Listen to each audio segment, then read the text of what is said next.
Rashid Khalid Hashi waxaan nahay agaasimaha macadka daraasaadka heritage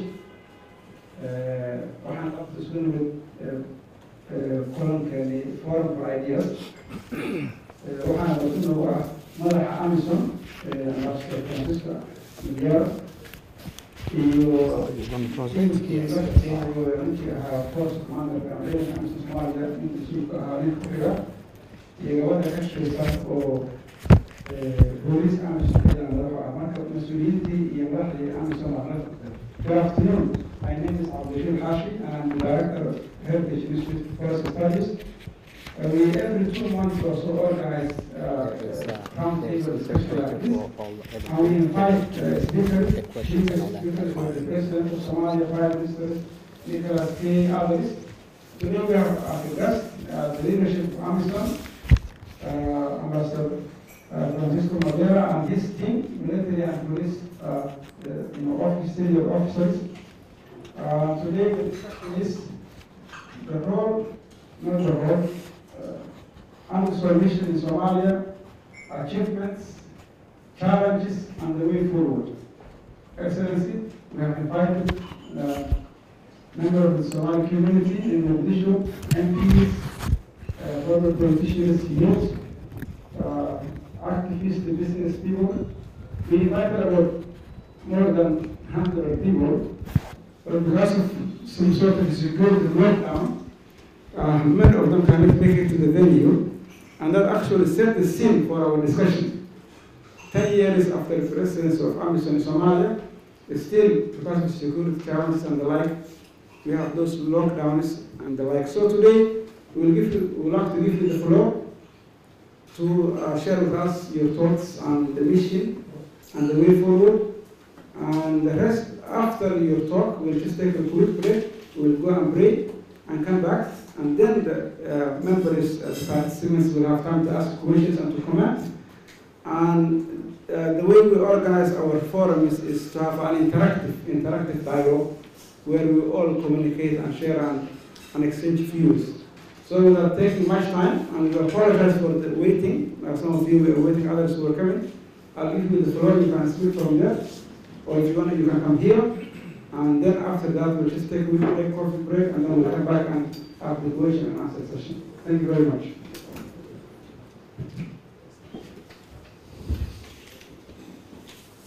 Thank you very much. Good afternoon. I'm particularly proud to be in front of such dignitaries and citizens of this country who have gone through so many situations, who have grown to know Somalia, prosper, and be an extremely active and useful member of the Concert of Nations, of the African Union, OAU, East Africa. So I'm going to talk on the basis of what AMISOM has been, but you will be reacting on the basis of what Somalia is and how you see Somalia and what is Somalia's potential. So I think I need to thank the chair, Mr. Abdul Karim Jama, and the executive director, Mr. Abdurrashid Hashi, who has spoken to us, and the deputy executive director, Mr. Musal Sane, and our prominent, distinguished former ambassador of Somalia to Kenya, Ambassador Muhammad Ali Americo, and the former Deputy Prime Minister, and all of you in your capacities. As I do so, I recognize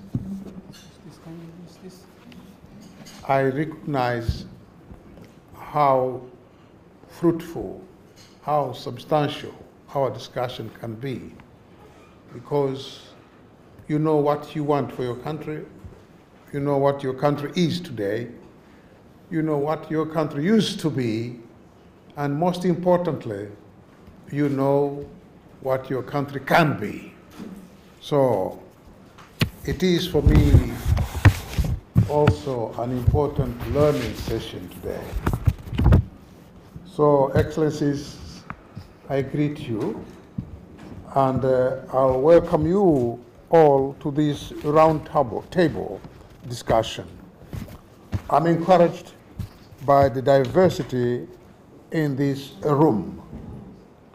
Thank you for setting aside your afternoon to brainstorm on AMISOM mission in Somalia and its activities over the last decade, the achievements and challenges the mission has faced over the years.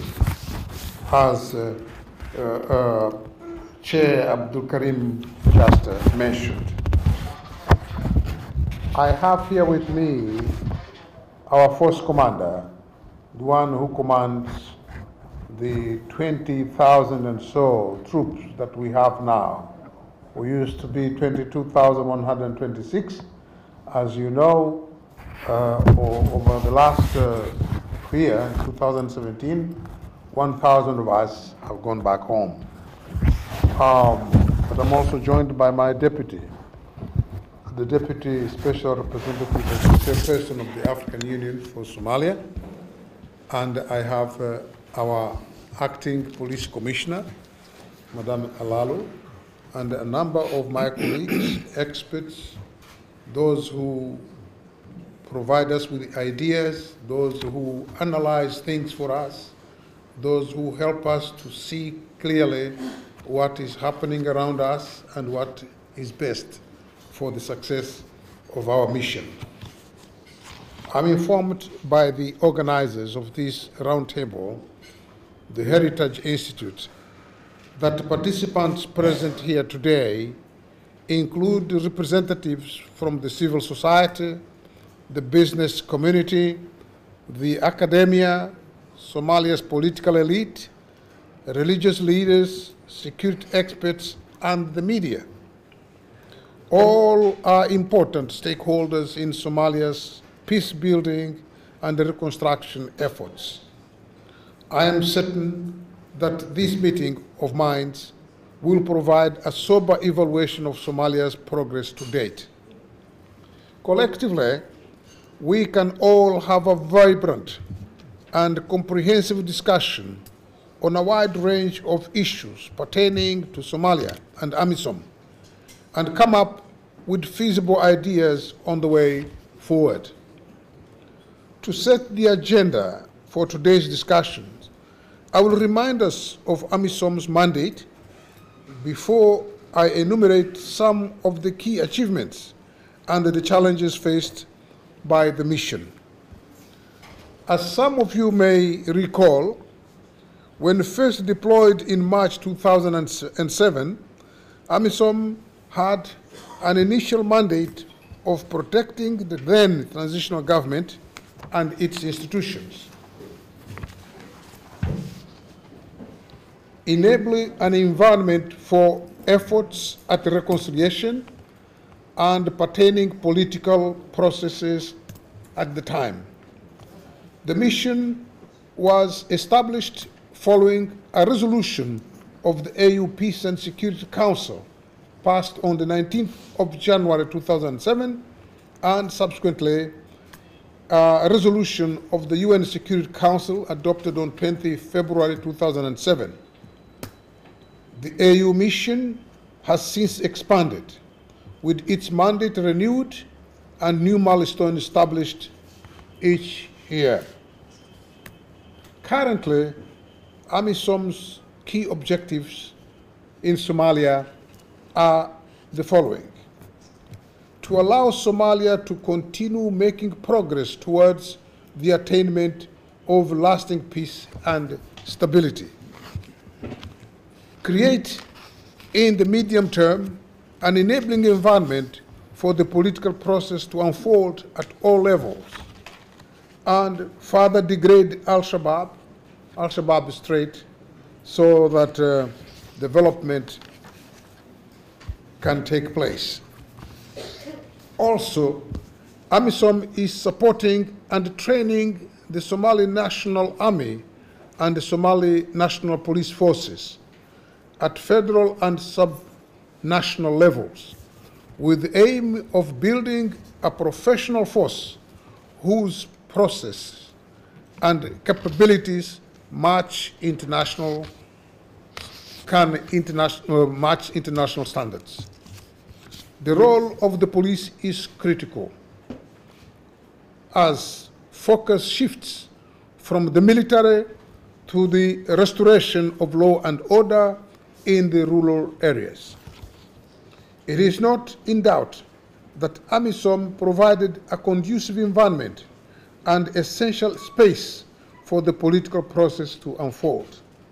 As a result, the 2016-2017 electoral process, with enhanced legitimacy through enlarged electoral college and delegates, was a step forward to the one person, one vote scenario, now earmarked for 2021. The election of federal and regional members of parliament has enabled the creation of legislation to allow institutional reforms to take place. State institutions are being established and consolidated at federal and state levels. Political and administrative processes are taking root in the country. All the federal states now have a fully fledged parliaments, administrative and police offices, with officers trained by AMISOM and other partners. AMISOM Police is supporting the recruitment, vetting, training, mentoring, and deployment of police officers for each of the regional administrations.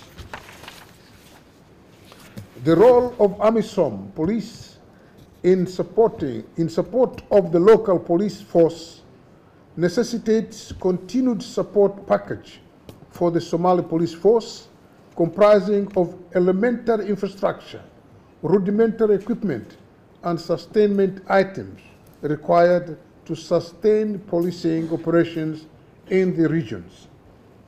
All these things are happening in addition to the continuous technical support AMISOM is providing to the government in the areas of legislation, gender, reconciliation, and conflict management and resolution. It is also important to note that AMISOM has a very active civilian unit that works with the military and police to quick impact projects in communities liberated from the insurgents and which require urgent basic social services such as clean water and other amenities. AMISOM has built and rehabilitated schools, hospitals, police stations, dug boreholes, cleared roads including main supply routes to enable free movement of persons and enable trade between towns. Somalia's fast economic recovery has been acknowledged by global financial institutions such as the IMF and the World Bank. As some of you may know, the World Bank is now supporting government institutions in Somalia to promote good governance, accelerate economic recovery, and create jobs.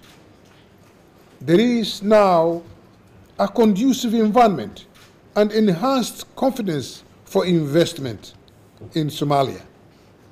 Reversal of the brain drain and enhanced return and investment of the Somali diaspora. Infrastructure development in Mogadishu and other AMISOM protected regions. Business is booming at the ports and at the international airport, which has, for the very first time in over 20 years, started operating night flights, the last of which goes 10 o'clock in the evening.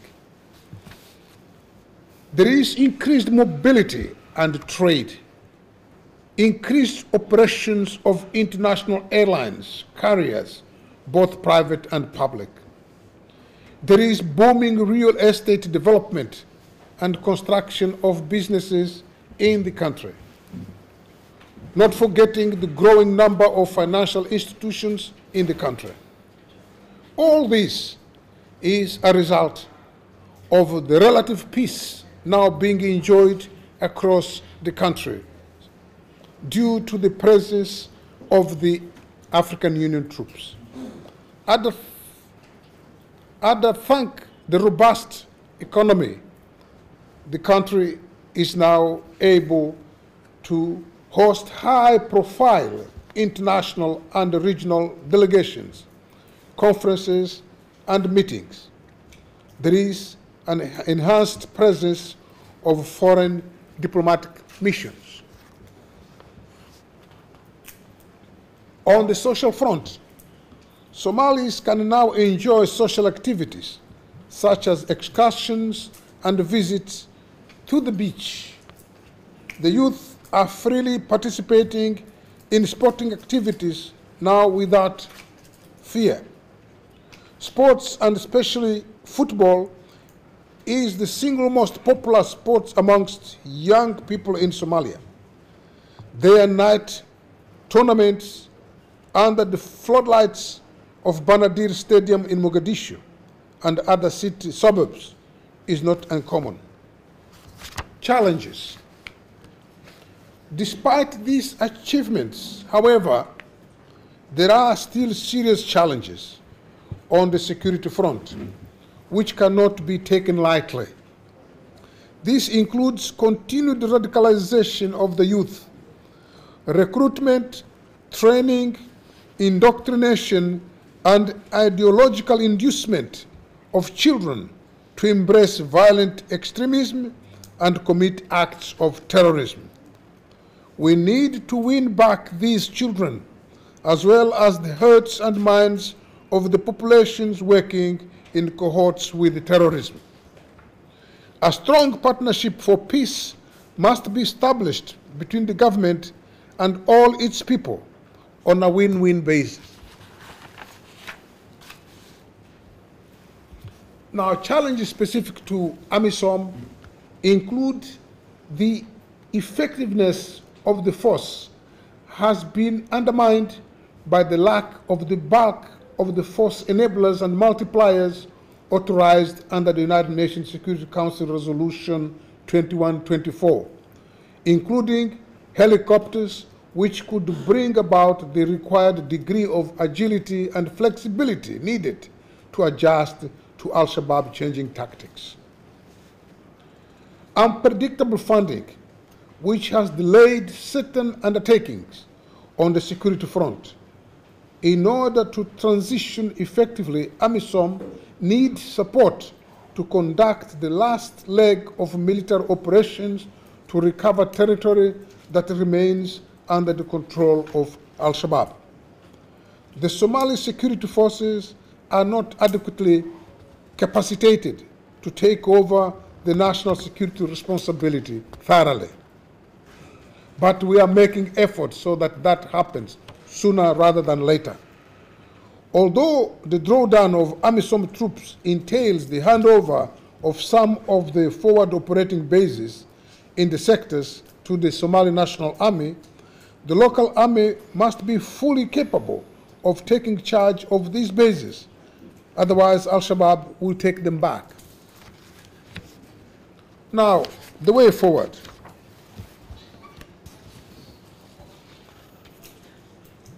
We all agree that we must decisively address the issue of continued instability and the threat posed by Al-Shabaab. The priorities of AMISOM, therefore, remain hinged on eliciting an improved security situation where political, social, and economic spheres of life can continue to flourish. This can only be sustainably achieved with the involvement of all national stakeholders and the support of all friends and partners of Somalia. The African Union, through AMISOM, is committed to the continued disruption, degradation, and containment of Al-Shabaab by bolstering an effort started 10 years ago. It is, however, important that we do not lose sight of the fact that the need for transitioning security responsibilities of the country from AMISOM to Somali national security institutions is real and must happen. There is no other way. However, taking into account what we all know today about the reality obtaining on the ground, this transition must be conditions-based and must always seek to ensure that the gains so far achieved against Al-Shabaab are not reversed. To this effect, the need for adequate and predictable funding for AMISOM and the Somali National Security Forces, as well as the provision of force enablers and force multipliers to further enhance the capacity of these armed wings of the African Union and of Somalia in the theater of operations cannot be overemphasized.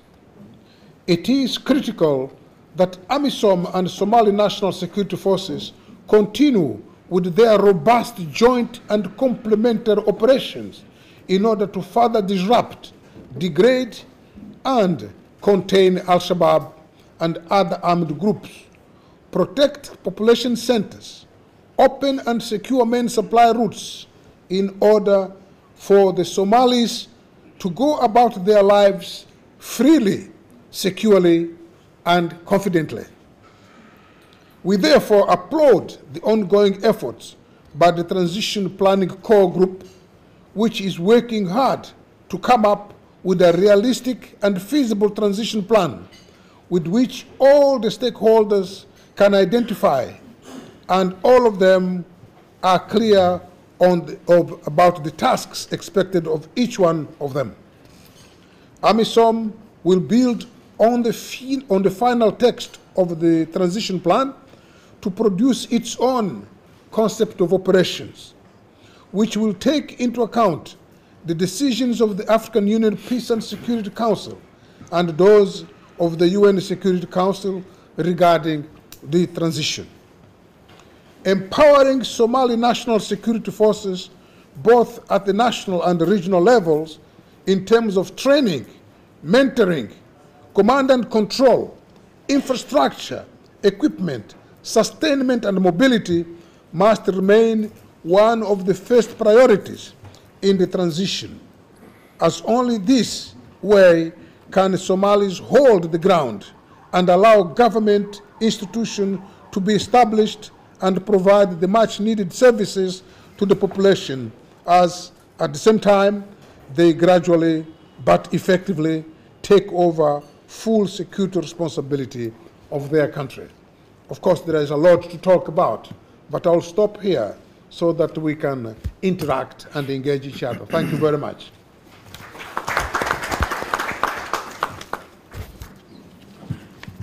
Thank you very much, Ambassador. I'll start with a few questions from my end, and then I'll pass maybe 5 questions, and then we can just take a quick break, and then we come back and have another 45 minutes. Excellency, we talk about the challenge AMISOM face. We know the EU, they reduced about 20% of their support. You're getting a replacement for that funding challenge.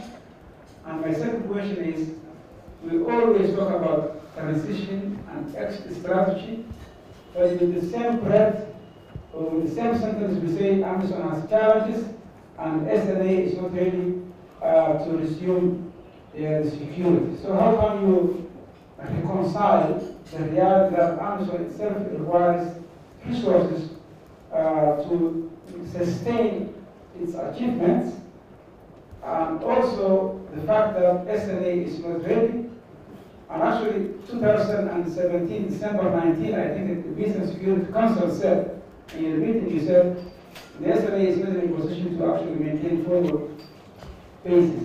So we talk about exit, we talk about transition, we talk about AMISOM lacking both resources and finance, SRA not ready, and Al-Shabaab being just a clear and present danger. So how do you reconcile all those facts?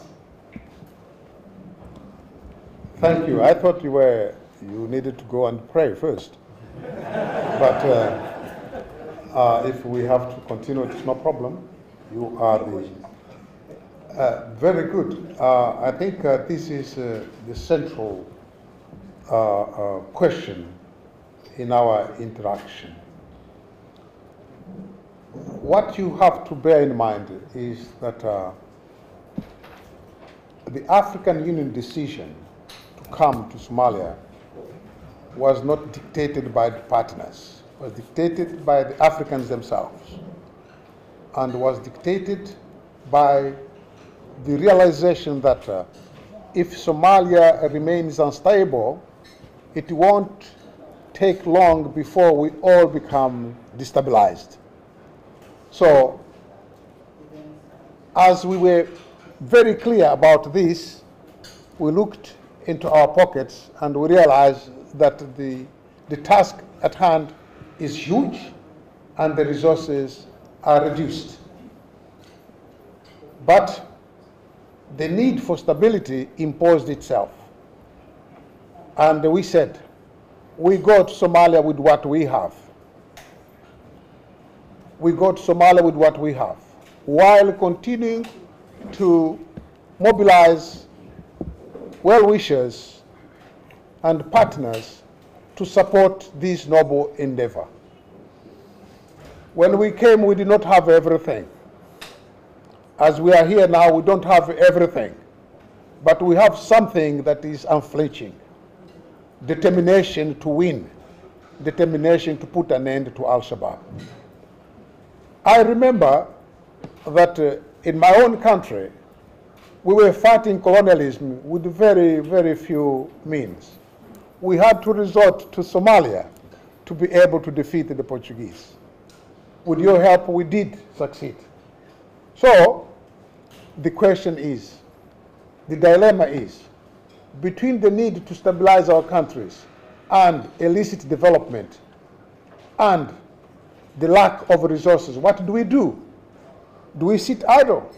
We said we won't sit idle. If there is need for sacrifice, we will go with what we have and do the sacrifice that is required. But it is clear that the enemy has evolved.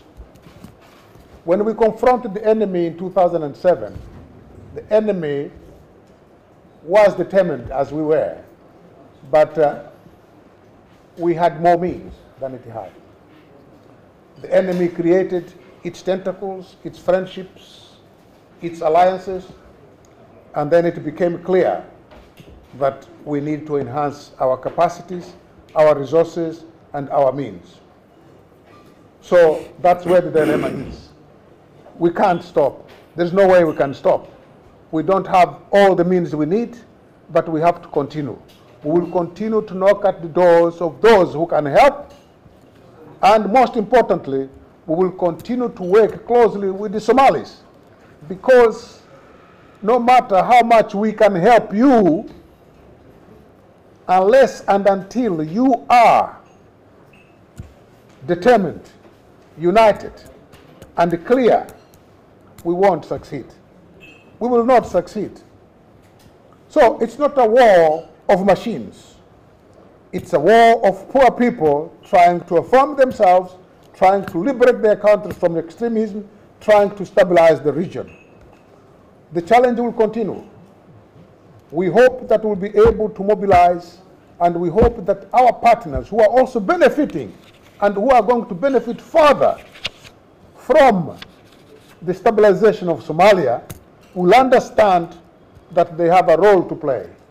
So we will continue to ask for resources, but we will not back off just because we don't have resources. We liberated together Mogadishu, and the partners had left. And we know that we can liberate the rest of the country. If they support us, it will be faster. But if they don't, we will continue. It might take longer. It might take longer, but we will continue. I don't know whether I've answered your question. It's very complex. Thank you, Yudit.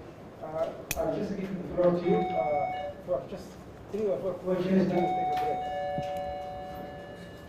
break. Ladies, gentlemen, anybody? Where are the mics? Where's the other mic?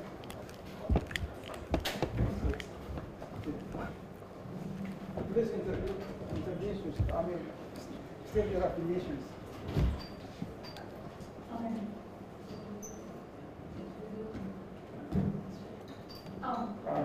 My name is Sagal. I'm a member of Somali Parliament.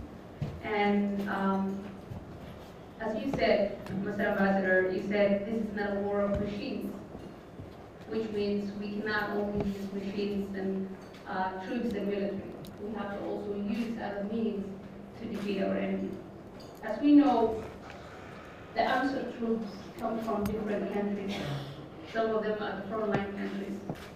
And when we want to convince our Somali society that the troops who are coming, whether they're Somalis or the AMISOM, they are the ones who are coming for help.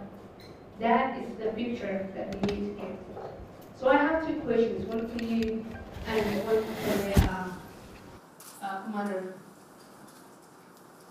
It's actually one question, but with 2 parts.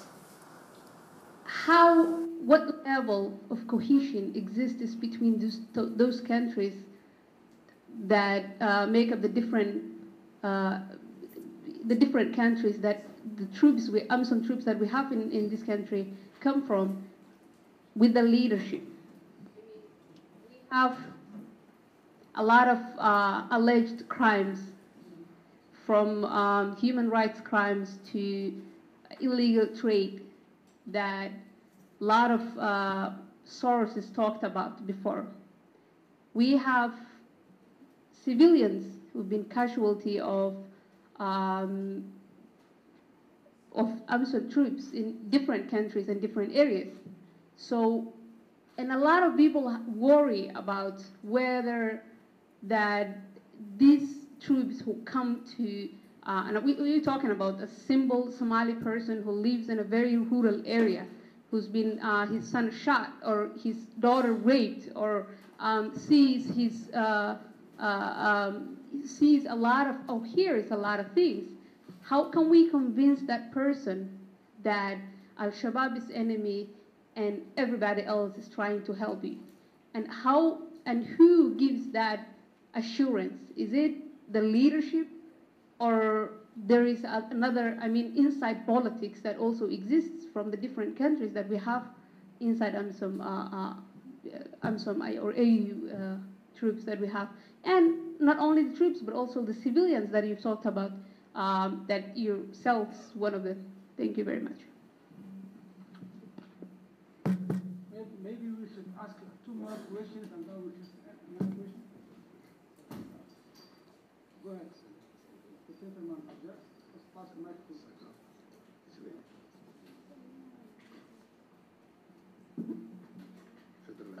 Assalamu alaikum, and good afternoon for those who speak Somali. My name is Abdulsalam Goulet, member of Somali security sectors, but I don't work for the government. I appreciate what AMISOM has achieved for this country, and I think it's undeniable the achievement of AMISOM and what they have done for this country, and it's greatly, greatly appreciated. But my question is, AMISOM came to this country, as you say, this January 2007. They hold the posters and the barracks well away from Mogadishu for the last few years. But it looks is shrinking back before even it steps out. The outposts, the security controls, Al-Shabaab controls anywhere except to the outpost outside Mogadishu. Somali security are shrinking. Looks like AMISOM is already started departing. Even the picture says a lot. When you see the guys clip the ladders of the plane and waving hands, that means we're gone. Somali security are far worse than they were 2 years ago. Al-Shabaab are not stronger, but they are hopeful than they were 2 years ago. You said we are not living because we don't have a means to operate or to do the tasks we were doing. My simple question is, will you leave Somalia, though you say they are not ready, if your mandate comes to an end? Or as an African nations, brothers from borders, you will maintain staying here without relying on the donors? My final one, I had one of the countries, UAE, is generously donating and replacing international donors, Europeans and Americans, and going to maintain the pay to AMISOMs and the funds which is in place. Is it that true? Can you repeat that one? I heard that United Arab Emirates are replacing the traditional donors when it comes to Somalia, and they're going to maintain the funds for AMISOM. Is it that something in reality, or is it something that just bluffed about this? Thank you. Okay. I'll just give one more person, but just please make your question like just to the point. Now I'll come back to you. I see you. I'll give to Abdulsalam, who was before you, and then we'll take a break. Just 15 minutes prayer, and then we'll come back. Assalamu alaikum. My name is Abdulsalam Salwe, former PS to the Office of Prime Minister. And I have a very quick question.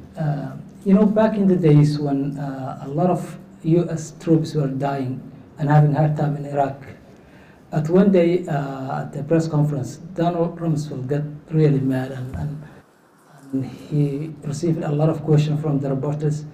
And then at the end of the day, asking people why U.S. soldiers are dying, why are not winning, all those things. And he said, why we cannot get weapons, you know, why are we spending all this money to our budget, the largest military budget in the world, and yet we cannot defeat insurgents. So he got frustrated, and then he said, if you go to war, you go with the weapon you have, not the one you wish to have.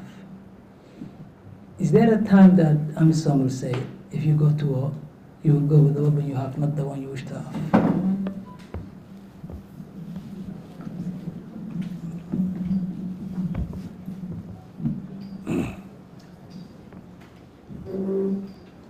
Well, is there a time AMISOM should go to war with the weapons it has and not with the weapons that it would have wanted to have?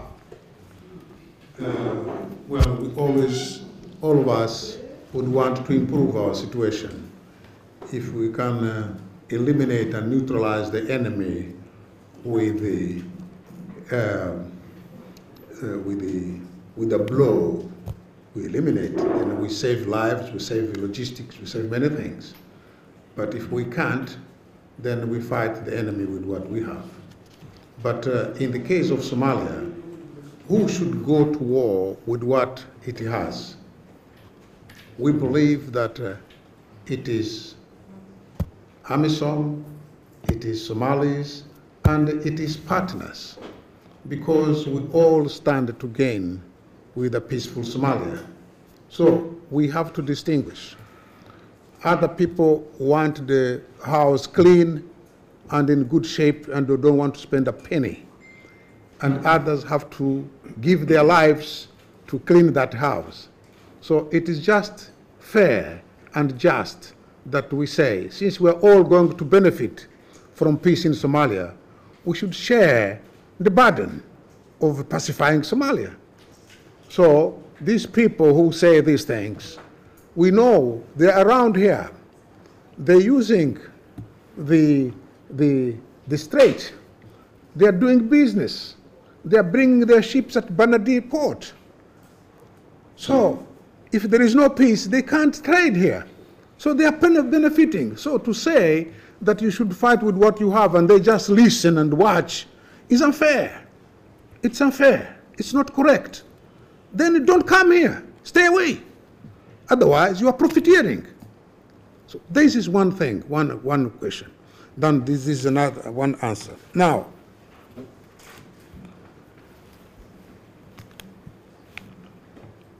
Sagal speaks of troops, AMISOM troops that come here to fight for the liberation, for the pacification, for the stabilization of Somalia, and yet it just happens that some civilians are maimed, are killed, are raped, as she said, and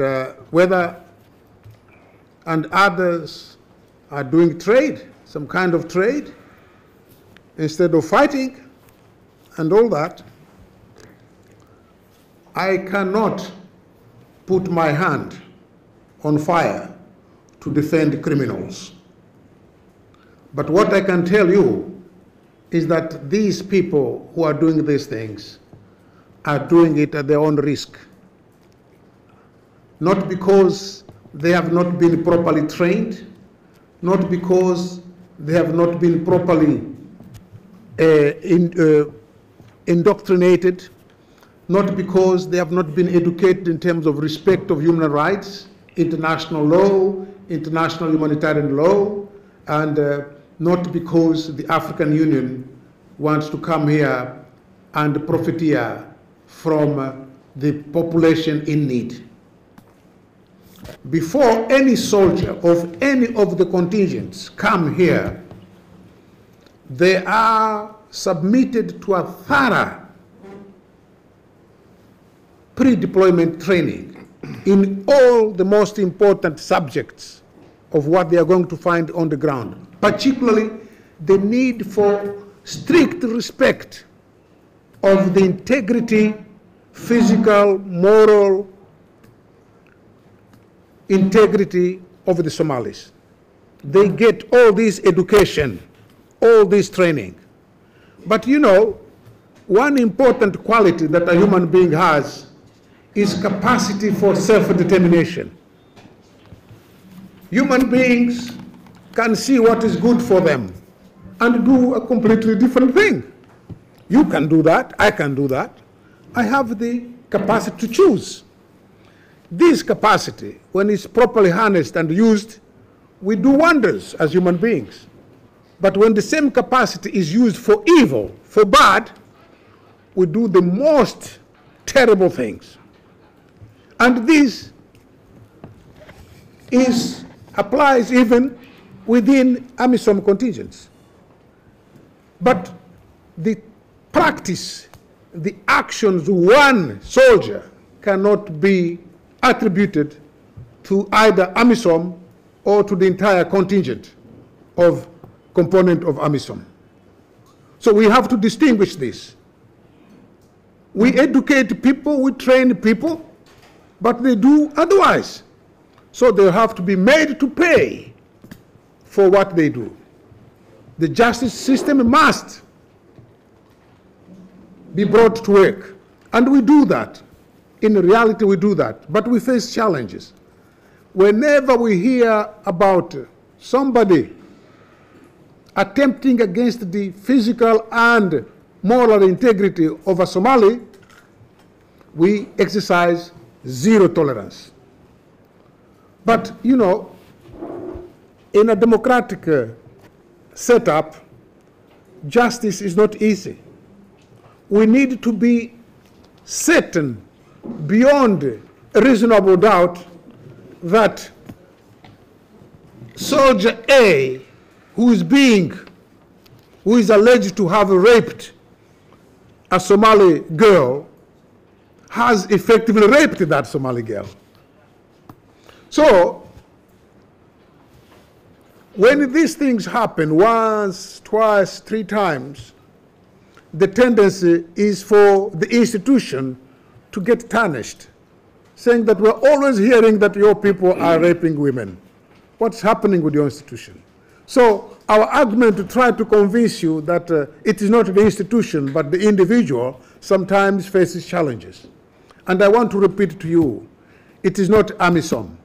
It is a specific soldier of one of the components of AMISOM who does that. And when he does that, we take him to task. We take him to task. The way the system has been set up is that this individual must be subjected to trial in his country's jurisdiction. So these people are tried. And one thing we realized was that a good number of times when these individuals are taken to court for trial in their countries, we don't have enough witnesses to present so that this individual can be convicted. To solve this problem, we have decided at some stage to bring the court to this place. One of our first contingents, the Ugandan, brought the court martial from Uganda up to here and started trying. And tried, and these people, some of them are condemned, some of them are even serving sentences today. Unfortunately, you don't see them, you are here. But we do, and we cannot. It is counterproductive. It's not in our spirit, because this defeats our purpose and gives legitimacy to Al-Shabaab, and we cannot afford that. So, yes, I cannot deny that there may be some AMISOM individuals who indulge in this kind of practices. But if we catch them, they pay for it. But we also need to take into account one thing. Just announcing, saying that AMISOM did A, B, C, D without proof is not good. It's not good. If we want to accuse with facts. I know of some people who prepared a full report to say that so many children in Somalia were killed by AMISOM, so many women were raped, so many, and then we told them, tell us where this is happening, we are going to investigate. They don't tell us where they got the information. They don't tell us where these children are or where. They don't. So how do we work? Excellency, I will stop you, but I have to. Thank you. No, it's so fine. But that was actually a good question. No. I had my own question. We need to take a break to pray, and then we'll come back. There's a coffee and tea. Media can ask questions, His Excellency and his team, while we are praying, and then we'll come back in literally 10 minutes. Thank you very much. thank you.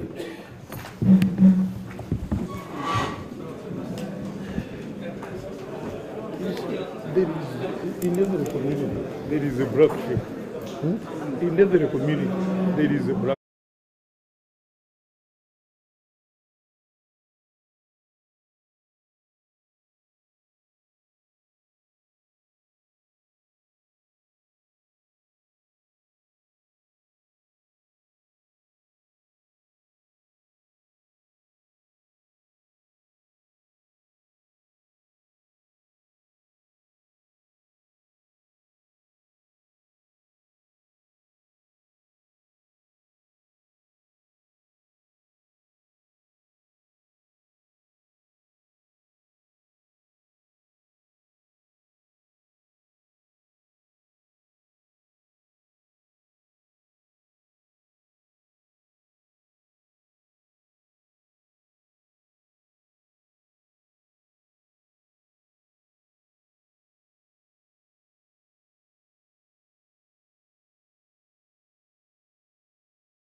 Can you answer that question? Yes, And of then course. we give the floor to Of course. Okay, thank you. Thank you very much. First of all, thank you very much. Let me tell you that our assessment and what we can objectively see does not indicate that Al-Shabaab is winning. Al-Shabaab is not winning. Al-Shabaab, like any asymmetric group that resorts to asymmetric warfare, can always strike, but Al-Shabaab cannot hold. It undertakes an opportunistic warfare. It knows that we can't go and be everywhere at the same time. Then it occupies where we can't be. And when we get there, they don't confront us. They run away, and then they come back. So what is important is that we are allowing space for life to return to its normal, for life to take place, for business to flourish, for jobs to be created in a smaller way. We're not saying that we have won the war in Somalia. We have not yet.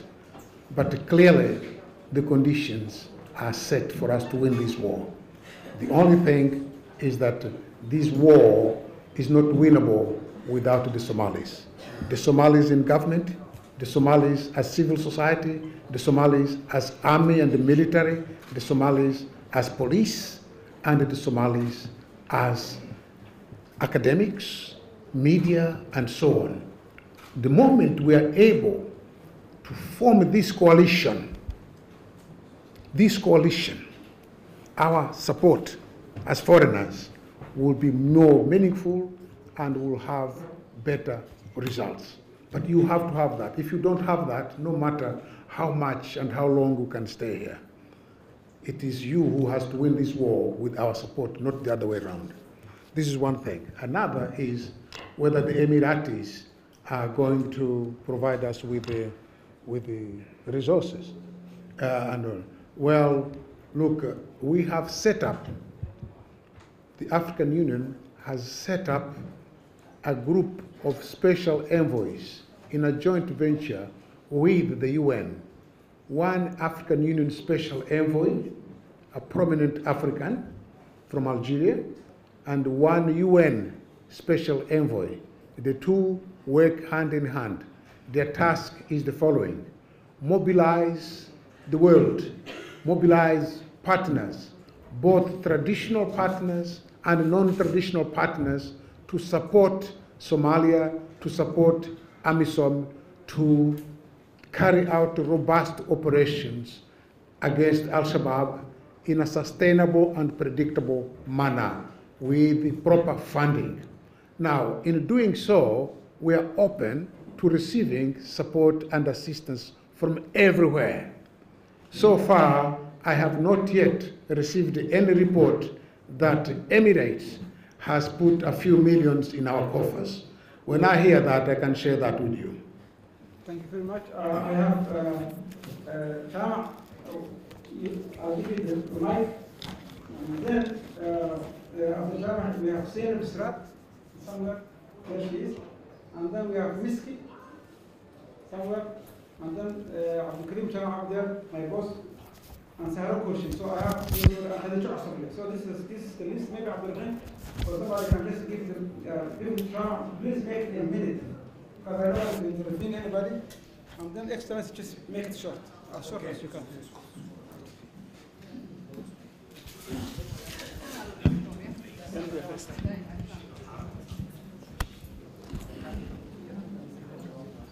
بسم الله. وحرجينا يمين ويلي لكن أو بشور إن شاء الله.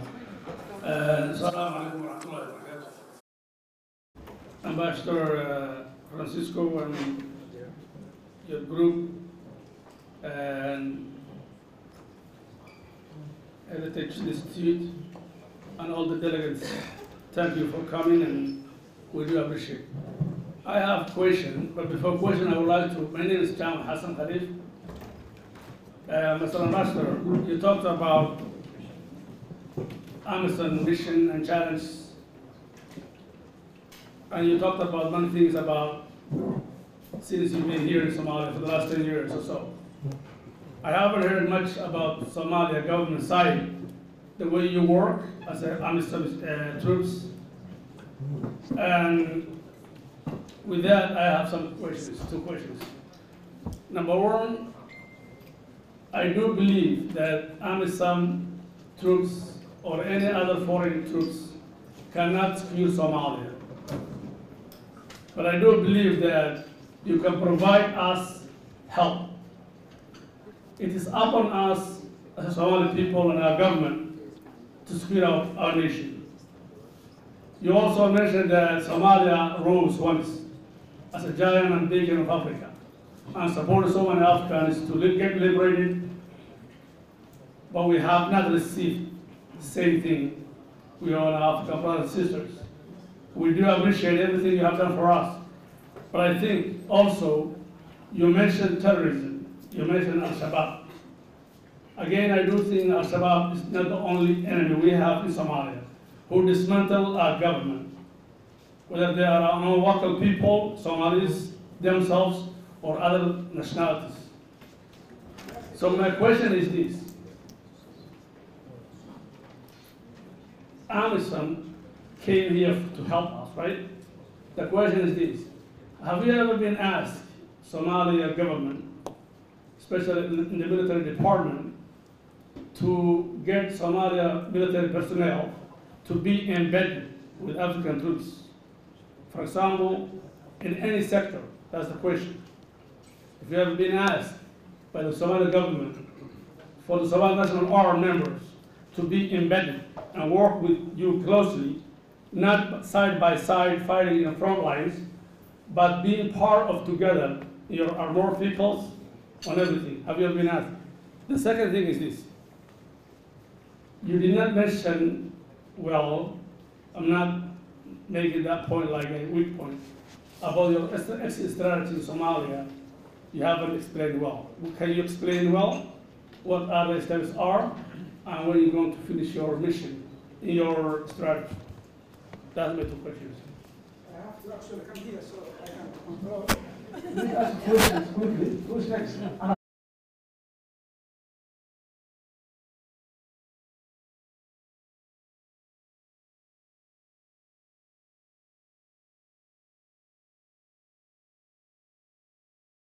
Zainab, go ahead. Please make it quick.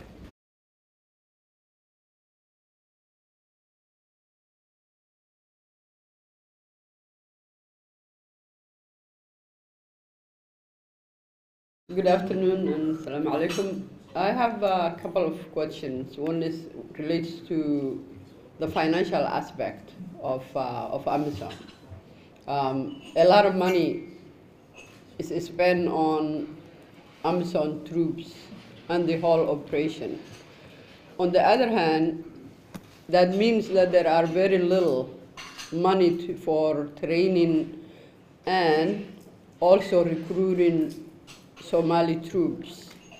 So how can we harmonize the two? Because without having a Somali national army that are ready to take over and defend their country, there is no way AMISOM can live. On the other hand, if there are no resources for the Somali and national army forces, then that will never happen. So what is the plan to, in a sense, to basically harmonize that kind of the paradox?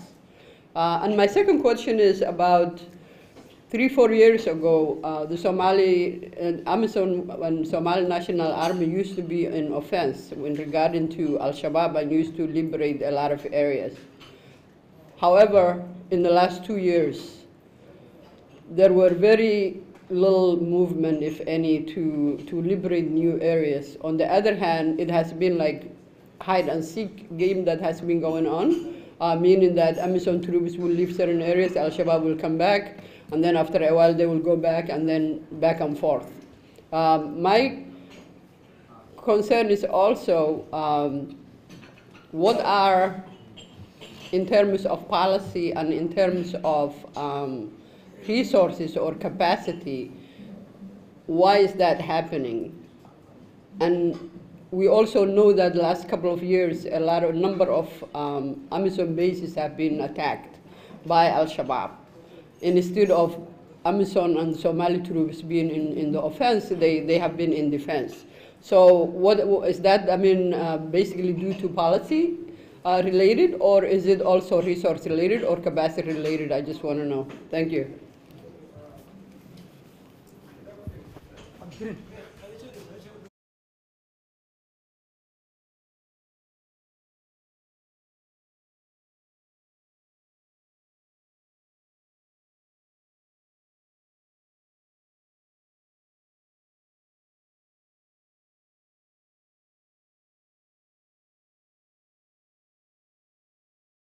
What we are doing. However, I just want to follow on what my sister Zainab has just said. You mentioned a while ago that Al-Shabaab, they go where you don't go. And it has been for a long time. What is the plan? Because if you go one area and then in the middle, like Baidawa, for example, there's a whole area whereby no one can go, and people are really suffering. You also mentioned that it's the Somalis actually who has to win and you will support. And I completely agree with you. I'm sure that you also want us to succeed defeating Shabaab. But how? When we don't even have our troops, the Somali troops don't have the same equipment, the same capacity, or the same things that they need to defeat Shabaab. We have seen that this formula has failed of only, I know that African Union are also struggling financially and that they depend on donors. But we have also seen that it's not working for Somalia. It just keeps the status quo as it is. But there's not much development in terms of defeating, and they are getting more sophisticated. Shabaab are getting more sophisticated. So if I go by foot to the airport and you go by car, I can never catch you. And that's what's happening with the SNA troops and the African Union troops, with the little donor money that they have. This is a dilemma. I'm not saying that it's the problem of African Union. I'm saying that this is a problem that we are all facing, and we have to address and really acknowledge what is happening and see if we can come up with some other options whereby we can all defeat, as we all wish, Shabaab. Thank you very much. Thank you. Just have a quick question, and it's on exit strategy. We know there is a transition plan that's being worked, nation stage. Everyone has been talking about the military side of things. I'll be very keen to know, because the whole exit strategy is skewed towards the army winning the war and fighting Al-Shabaab. But what we've realized, and we know, and a number of research suggested, is that you cannot win the war just by fighting Al-Shabaab. So my question is civilian component within AMISOM, how much are they funded? Is there enough fund for the civilian component to just win the war? Thank you.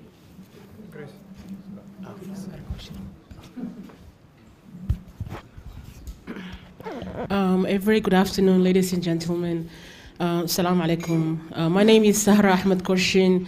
I'm affiliated within a research think tank based in Garowe called SIDRA. I'm an independent gender consultant.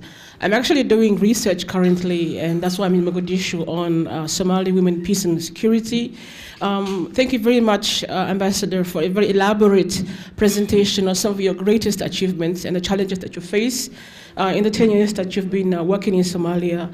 My question specifically goes out to the point that you made earlier about the fact that you've been very busy training Somali police forces. I would very much like to know how you're ensuring, because I think that one of your greatest objectives is to leave lasting peace in Somalia, and a system and mechanism in place that when you're gone, that it can still function and continue to function and make meaningful change for the Somali people in Somalia. My question is, how are you ensuring that these police forces that you're training actually have a very good understanding of the fundamental human rights of women and children in Somalia? How are you training them to understand concepts like gender equity and equality, and ensuring that they really are able to transfer knowledge and skills even in your absence? Thank you very much.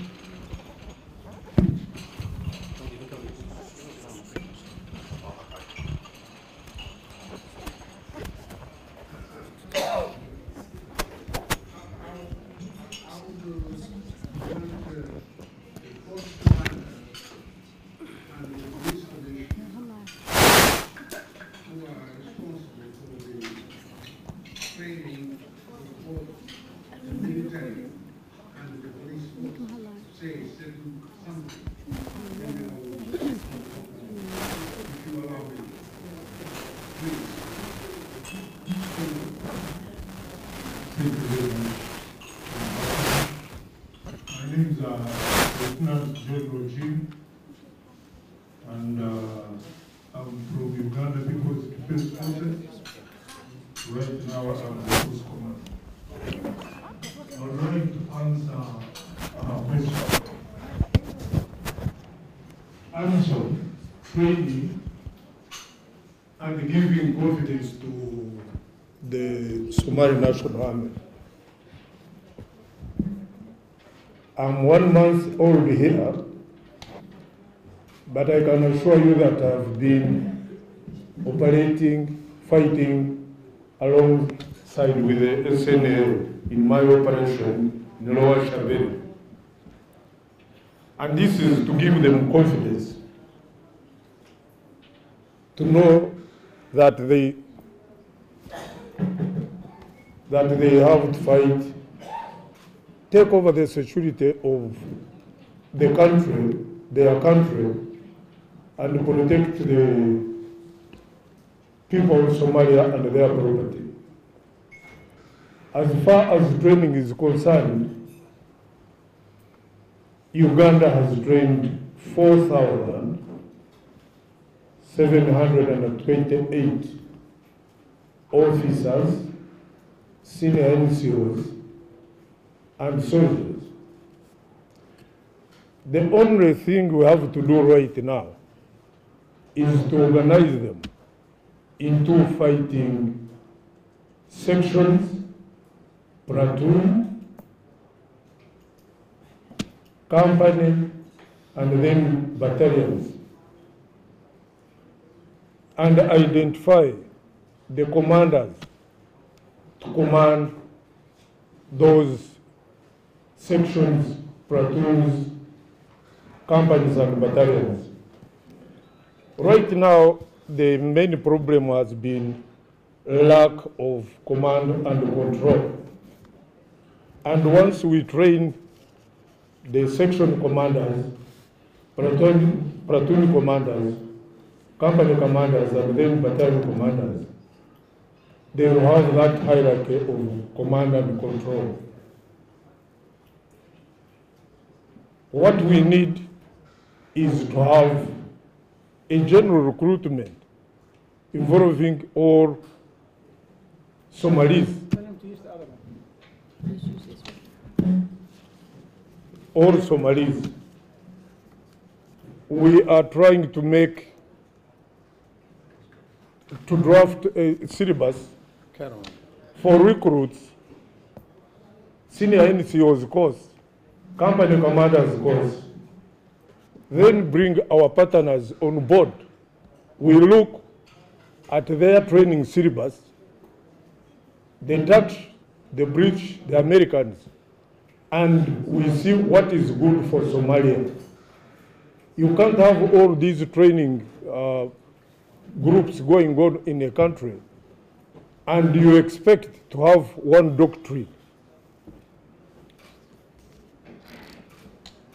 You can't build a force that has no cohesion, and that cohesion is brought about by the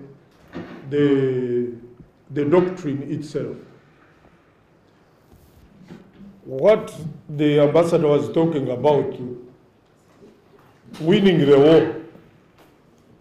When I went for break, I met one of my friends. I said, please, can you support me to win the war? Because he's heading the civil society.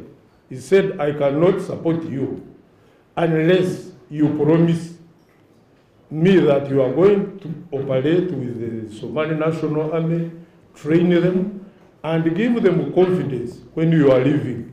I said, that's what I'm doing. And he said, I'm going to support you.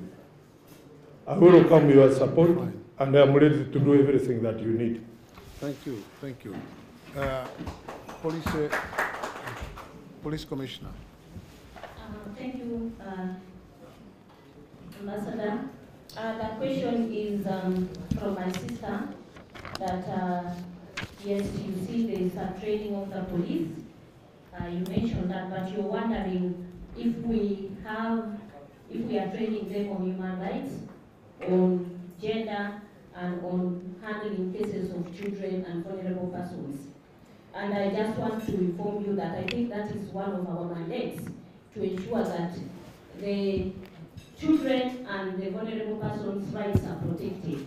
Now, in what we do as AMISOM police, we have a mandate here, and our mandate is in capacity building. Capacity building at all levels. We look at the gender issues in the police. How are the police officers able to handle gender-related cases like SGBV? How are they able to handle human rights issues within the police themselves to ensure that they don't abuse the rights of persons even as they do their work? So it's important to notice that in our training curriculum, there are modules on human rights observation. In our training curriculum, there are modules on protection of children and how to handle cases of SGBV. Now, we also do mentoring in at the police stations, and we have mentoring teams. So in those mentoring teams, we handle cases of, we go through and have on-job training on how to deal with cases of SGBV. How do you protect the rights of women? How do you protect a woman who has come in to report a case of SGBV, at the same time ensure that she is not victimized? So we go through that and ensuring that the perpetrator is brought to book. Now the other thing is important is that the last 2 years we have established gender desks. We have a gender desk established at police headquarters. We have a gender desk established at Abdulaziz police station. We have a gender desk established in one of the old states. At least a gender desk is there. And we've been closely collocating with these gender officers. We have identified ladies, police women, to handle these cases. And these ladies sit on these desks. Some of these cases that my sister here raised, we get them from those gender desks. They are reported to this is specifically gender desks that were established by AMISOM. And of course, we do specifically gender-related training on SGPV. We pick officers, we go all around and pick and train so that everybody knows how to handle these cases. If you approach, you don't necessarily need to go to the gender desk, but at least everybody should have an idea on how to handle these cases. So this is what we do, and we do them each time during mentoring. We also do observation of human rights abuse within the police stations. How are they handling suspects? If a suspect comes, how is the suspect treated? How long does the suspect stay at the police station without the case perhaps being handled or referred or taken to court? So these are some of the things. And once we realize there's such a gap, then we go into coming up with training courses. Thank you. Now, let me tell you a small story. I think my voice is loud enough, you hear me, because these technological advancements are not advancing us so much. Let me just tell you a small story that will answer your question of work with the Somali forces, which will work with the issue of exit strategy, which would also answer your question about what we do with the government. First of all, let me tell you that in a resolution 2372 that was adopted by the Security Council last August, the training activity has been taken away from AMISOM. We are not supposed to train your troops. Somebody else is supposed to train your troops. We are supposed to receive your troops and fight with them, and mentor them and fight with them. That is the setup. But let me tell you this story. We, in working with your government, we have recently decided to undertake operations in coordination with your government, discussing with your authorities in Lower Shabelle. I'm talking about recently, and very recently. We went there and we destroyed a number of Al-Shabaab hideouts. We destroyed their radio there. We destroyed the bomb-making ID fabrication house, and we killed a number of Al-Shabaabs. Others fled towards in the direction of Johar. Others fled in the direction of Kismayo. Others even in the direction of Baidaba. So we did that. And then clearly our troops continued with your troops, with SNA troops. And surely we are now starting working with the regional forces. With the regional forces of Irshabelle, with the regional forces of Southwest, we are trying to put them and work together. And what happened? What happened is that the place was liberated. There was no Al-Shabaab to talk about because they fled. And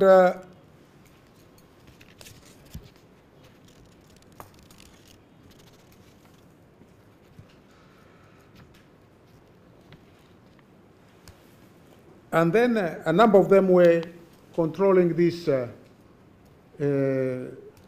roadblocks to collect taxations. We not only wiped them out, but we stopped them from doing these things. and these operations are still going on.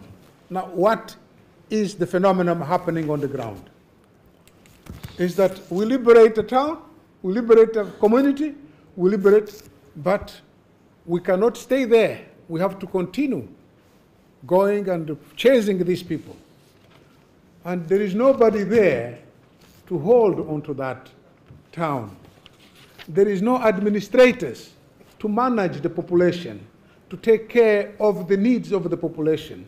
There are no humanitarians to come and give that population the first assistance they need. There is nobody to look for water for the population. So you keep pursuing Al-Shabaab. You liberate. It's not difficult because Al-Shabaab runs away. But who holds? Who keeps? Who administers? This is the problem that needs to be solved. And we are not yet capable of solving it. So there is no way we can fight Al-Shabaab and win without us moving together. Military, both AMISOM, SNA, DANAB, and regional forces, on one hand. Administrators, the Ministry of Internal Affairs and Interior and Federal Affairs to come with administrators to go there to take care of the population. NISA to come there and hunt for hidden Al-Shabaabs. Police to come there and maintain law and order. And partners from the international community, Oxfam, UK Care, UK Aid, UK something, USAID, Cresta must come because the population that have been liberated need food, immediate food, need to be treated, their wounds, need the stomach aches to be cured. We need these things, and we don't have those. It means governance. But governance can only come when you have those institutions in place, when particularly you have a vision. Where are you taking these things to? So there is work for all of us. Now, this lesson is an important lesson that needs to be taught and learned by all. What is our exit strategy then? Our exit strategy is to organize things together with the government and partners to make sure that this pattern, this thing, is addressed. Only when we are able to address this, we can hold on to the cities and towns. The forces will liberate, the administrators will come, life will continue. We open the main supply route, connecting Baidoa with Mogadishu, connecting Beledweyne with Mogadishu, connecting Barawe with Mogadishu, and later on connecting Kismayo with Mogadishu. But this has to be a continuous movement, slowly but steadily. It will take some time, but this is the only way to go. So we are working on this, and we are working well with your government, I tell you.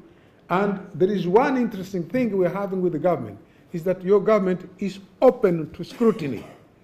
It is open to scrutiny. When we tell them, look, we had there one of your generals run away instead of facing and commanding their forces, they call the general to order.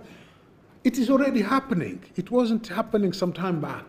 So we believe, and we have the required optimism to believe that at this pace, while at the same time encouraging what is already being done, making sure that the Al-Shabaabs who have gone to the ranks of Al-Shabaab for other reasons, for economic reasons, come back. Encourage them to come back. Encourage even the commanders to come back because there is space for all of them. This work is also being done, but it needs to be intensified for it to produce meaningful results. So this is what we are doing. Thank you. If anybody sees me standing, it means just stop it. So when I stand, you have to actually stop talking. So I'll use our green, and then I'll give to Dini, Mohammed Dini.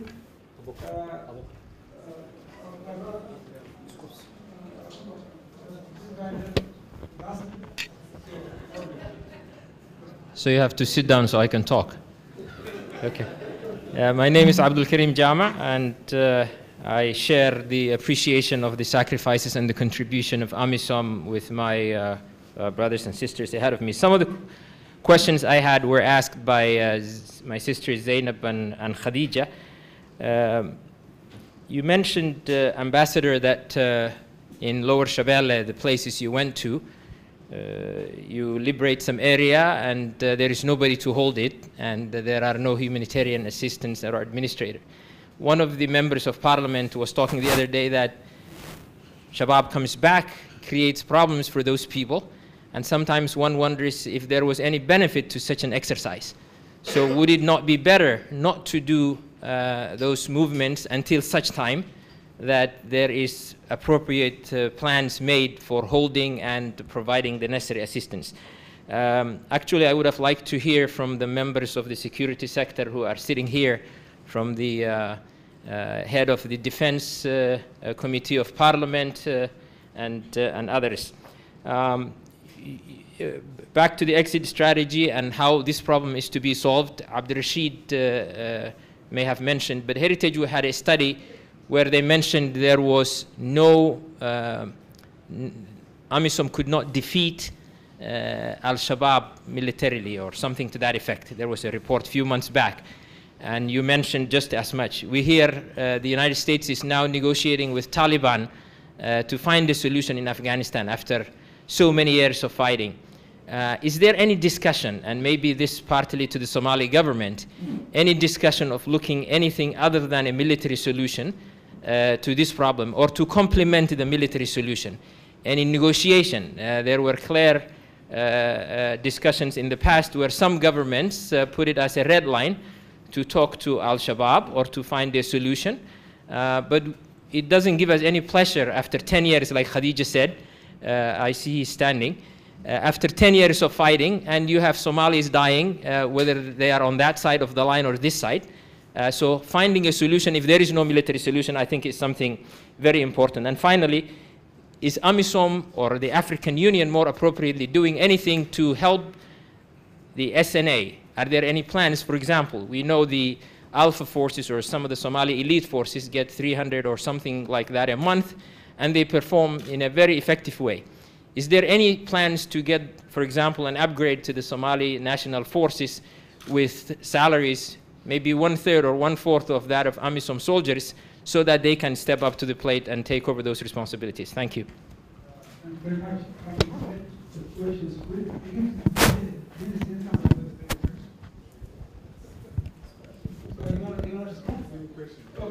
Go ahead. Well, would it not be proper that instead of you fighting and disrupting and destroying the bomb-making factories of Al-Shabaab, to wait until you are capable of putting an administration in place? Well, I think both things go together. We have to do the two things at the same time. We have to destroy those bomb-making factories and at the same time strive to put the administration. Sometimes the military moves faster than the administration, but the two things must be done at the same time. There's no way to wait. There's no way to wait, and we are in urgency. We have to push quickly, and we can't do one thing, because when you do that, Al-Shabaab will know that you have not yet put an administrator. When you put one, he comes and kills him, and you will never be able to destroy the factory. You have to do both things at the same time. There's no other way. It is difficult, it's challenging. What we need to do is, in concert with your authorities, both regional and national, to see what is the best option at that moment when we know that at a certain place there is an Al-Shabaab hideout. We bomb them. If we can bomb them in an effective manner, maybe they won't come back. But at the same time, we see how we can support and protect the population. That means any operation, and this is the improvement that we are realizing on the ground, needs to be coordinated, needs to be planned together, not only with the military and intelligence, But even with humanitarians, even with the administrators, even with the regional and national governments who know the place very well, that way the chances of success are much, much bigger. That's how we intend to do, and that's the direction even the exit strategy will be going.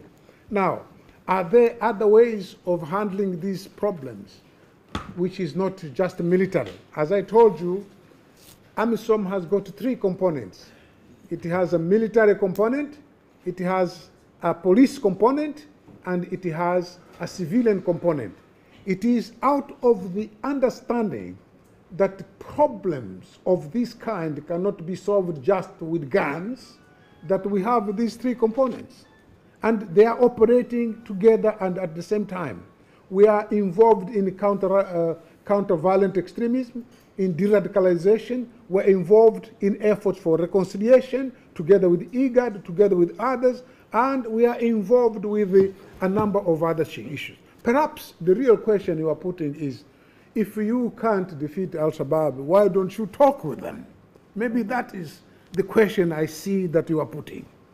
Now, one thing is this. When you accept to discuss, you can discuss on conditions or without conditions. If you discuss on conditions, what are your conditions? And if you go and discuss without conditions, you have to be prepared also to surrender because you have no conditions. Now, first of all, we as AMISOM are not interested or prepared to surrender. But this is Somalia, it's not AMISOM. Are the Somalis prepared to surrender to Al-Shabaab? If you are ready, you surrender to Al-Shabaab. But I don't think you are. So if you are not prepared to surrender, you have to go with the conditions. And I guess that the main important condition is for Al-Shabaab to desist from violence. If it wants to solve the problems of Somalia, stop killing the population. Stop killing the civilians. And then let's see what are the problems that are dividing Somalis. But when you think that you have the right to kill civilians, innocents and all that, and yet you want us to negotiate with you, then there is a very serious problem. You are going to create a violent society which will not find itself. So you have principles. Are these guys prepared to respect human rights? Are these guys prepared to respect Somali traditions? Are these guys prepared to accept that human beings are equal? So, short of this, what can we do, which is not violent? We go one by one after them to see what they think. We have Mr. Robo there. If Mr. Robo has said now we want to work with the government and all that, he has been received well and good. Let's now work together.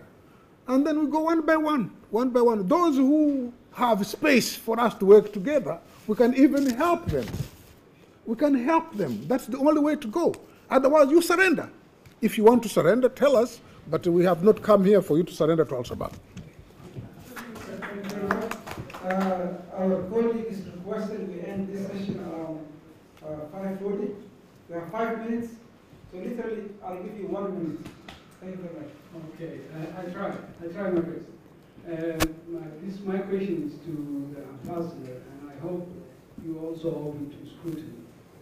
Since you said that you are grateful to Somalia when they were helping to liberate the country from a colonial era, I think you owe us to be one, as a brother, to say something there in statement.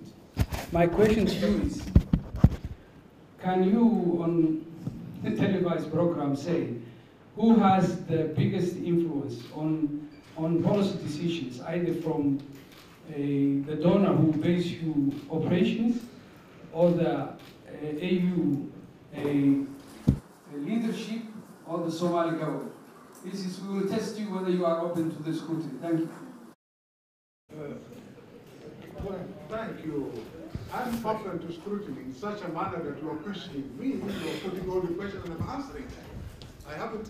I haven't hidden from any of your questions, so I'm open. Now, if you want me to tell you whether who is dictating in Addis Ababa are donors or the Mr. Faki and his team, I tell you that Mr. Fak and his team are civil servants at the service of 54 African countries. And I tell you, these countries are very staunch defenders of independence, freedom, and self-determination. Some of them fought, and many of their people died for that, and are not prepared to sacrifice this for anybody who gives no matter how many pennies. That is clear. And others have come here, have put their soldiers to die here because they are not prepared to. The fact that we are poor does not mean that we are for sale. It's just that we feel that they too have something to do. Now, how did Somalia participate in the liberation of my country? Look, everybody still remembers a great Somalia, a big Somalia, a very powerful Somalia, a very proud fighting force. And they supported us in many ways. And thanks to their support, we defeated the Portuguese. They were defeated and ran away. And you can do that. You can do it here. You will do it. We just need to rearrange certain things and you will recover your past glories. And I really thank you for that. I just want to keep my promise. We just end our work. So this is 5:40. Our colleagues need to go back to their work. We really appreciate that you came to us today. They didn't come in again. And I appreciate for your questions. I want to recognize Smart Time here. Can you please stand up? Thank you. One of the Prime Minister, one of the politicians we had at the government in 2000, and he gave us some of documents he wrote. I want to share with you and others want to read. And this is it as well. Thank you very much. Thank you. And in return, you also supported us in our liberation. Yes, yes. We have everything in common. Thank you. Thank you. Thank you. Got Somali helping Mozambique. Yeah.